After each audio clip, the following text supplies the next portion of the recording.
Arestado ang isang empleyado ng Kawayan Airport sa Isabela matapos umano itong magbiro tungkol sa pagkakaroon ng bomba sa kanyang sasakyan na nagdulot ng agarang pagresponde ng mga otoridad at pangamba sa loob ng paliparan nitong Biyernes, ika-24 ng Hulyo.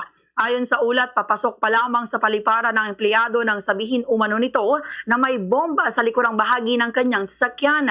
Dahil dito agad na rumisponde ang mga tauhan ng Philippine National Police Aviation Security Group kasama ang Explosive Ordnance Disposal or EOD at K9 unit upang inspeksyonin ang naturang sasakyan.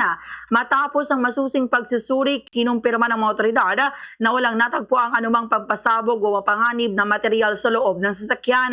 Sa kabila nito, inaresto ang suspect dahil sa umunay paglabag sa Presidential Decree No. 1727 o Anti-Bomb Joke Law. Kasalukuyan ang inahanda ng mga otoridad ang pagsasampa ng kaukulang kaso laban sa nasabing empleyado.